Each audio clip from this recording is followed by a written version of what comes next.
again, with stigmata, the way people see things, again, this also comes to if somebody wasn't familiar with what stigmata was, there was a time when people were less aware of what happened in the Bible. This just less knowledge of biology and physics and things like that, where people used to think the it was through the hands, and then they said they did some final tests and they said scientifically, if you actually did it through the hands and somebody was hanging from the hands, they would actually your hands Yeah. are not load bearing enough; it would just rip No. through.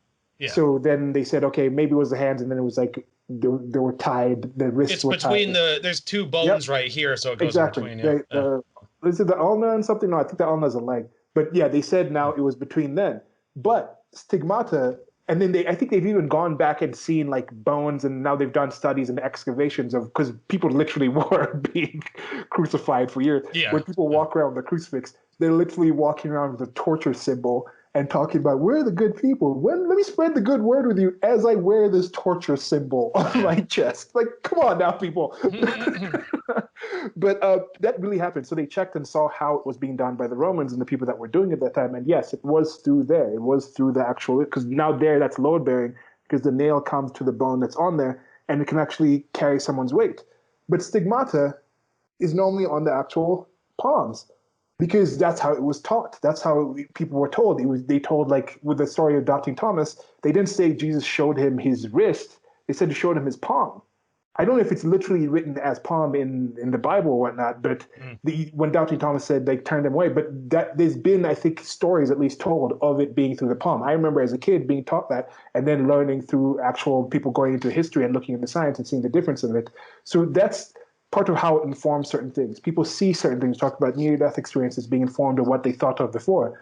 But as you mentioned in the previous one, some of these things like, oh, like Mother Mary's image isn't put on some toast and people come from miles away, spend thousands of dollars. Really poor people who truly believe come and to look at this toast, to look at this thing, and you look at some. Used to hear these stories a lot more, and as when I was a kid, 20 years ago. I'm an old man now, Oh. but that used to happen back then a lot more.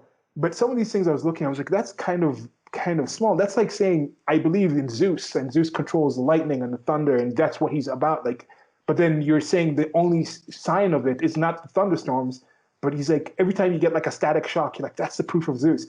That's how minor the power, like the power discrepancy of what the god can do to show that the god exists versus what he actually does. So they're saying like God is omnipotent, but then he's gonna spend time putting Mary on toast. Like some of those things, I was like, why? Why would he? Why do you think the being that was doing that would do that? But I guess if you're omnipotent, then you creating an entire life form in Alpha Centauri takes as much energy as you creating energy and time in your experience being infinite to do toast in Caracas. I guess it's the same kind of energy expenditure when you're talking about infinite energy and infinite time. So I don't know with some of these things, but these are some of the thoughts that I had as a kid. I was not able to voice them as much as I have now, and the things where I still wonder: do people who do believe in these things still believe these things? And again, thanks to all my friends and listeners and people who do believe that still bear with me and willing to have these conversations with me. I'm very interested to hear from you. And yeah, just Well, what bothers me with sort of getting at what you're saying is with certain people, like I see in, among friends and people in my own family, is that like a lot of the stuff they say, because I've brought up similar points to this in conversation, and like they've never heard these arguments, which to me is bad because it says you never engaged material counter to your beliefs, put your beliefs to the test, weighed possible information, considered the possibility that it's been wrong. And some of these arguments, like about against intelligent design and things, they're pretty simple. I mean, why have most species on Earth died out? Why do we have wisdom teeth that cause pain and don't do anything? Why do we still have an appendix, even though it can lead to infections? Houdini died from that, for example. Why is so much of the universe uninhabitable? And that's just like a few, like off the top of my head things. That's not like a really comprehensive analysis. But the fact that they've never been exposed to the idea suggests you've never read anything outside of your echo chamber to possibly challenge your beliefs, and you've never really put your own beliefs to the test and considered the possibility that they could be wrong and there's more out there. And I don't know. I mean, I'm the type of person. I guess I have this insatiable curiosity. I'm always asking questions. I'm always trying to learn. But I guess some people are just fine with staying in their own ignorance. I don't know. yeah. Uh, And Part of why I was saying earlier that I suggest the Book of American Gods over the TV show, even though I think the series was done pretty well from the content, at least from the things that I've seen that they've done series to show. Like even something like Lord of the Rings, which also came up in the conversation before, when we talked about authenticity of Lord of the Rings. I think Lord of the Rings is significant in teaching people about possible moral ways to live, good and evil, the hero's journey, like the way people can change, like the way like Boromir had his issues, like some heroes actually die early and things like that. Not the hero doesn't always live to the end. Even if you do succeed, even like Frodo did at the end, he still wasn't able to just go back to a happy life and had to go to Nithrandir The or some other. Undying. They were called the Undying Lands. Yes, something Yeah. like that. It's such, like, the whole thing with Tolkien. It's again, that guy's amazing. Like he created Elvish, and then he created this entire universe for that language to actually have lived in. Like the Silmarillion to me is something. Silmarillion to me is one of the really great like things to just read, and it's not really too much story. It's more just like an appendix. It's like somebody was writing a history in that universe, and that it was here. And so it's like an academic paper based in that universe about the history of the universe. It's really kind of cool how they break down those things. So actually reading, and I watched the first movie before I'd read. I think I'd read some parts of The Hobbit as a kid, but then after watching the first movie, I went and read or listened to audiobooks of all. I don't know if I read or listened to audiobooks, but now I have a rather active imagination. So I was thinking of what these creatures would look like Shelob or the Balrog, and they did a pretty decent job of them. But in my mind, I think I had some cooler things that fit better to what I had in mind. But I still like what they did with them in what Peter Jackson did. But we're talking about here when a book is being read, neuroscience is still working and researching how our brains generate, accept, and they spread their religious beliefs. Now, you look at certain things with people reading certain books. Most people who've read the books dislike the actual films or shows based on them.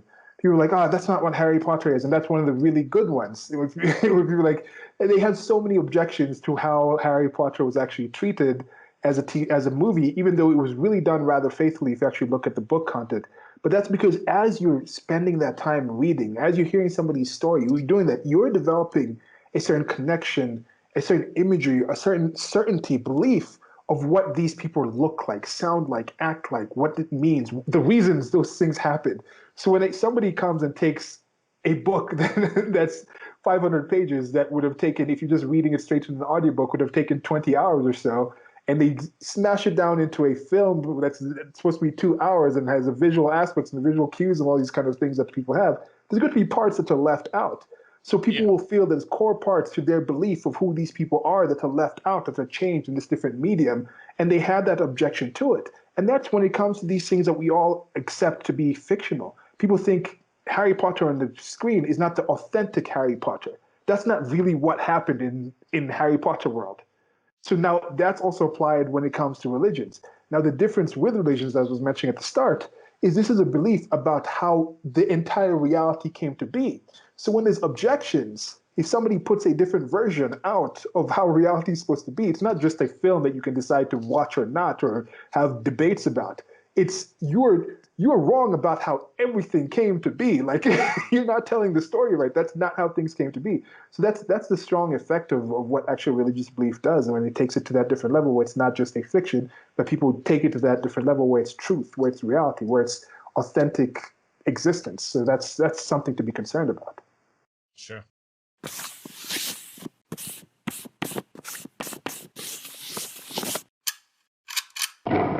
Thank you for listening. This has been a clip from an actual longer recording that I'll try to leave a link to on the screen or somewhere around here where you're listening to this. Presents. Presents. Presents. Presents. Peasants. Okay.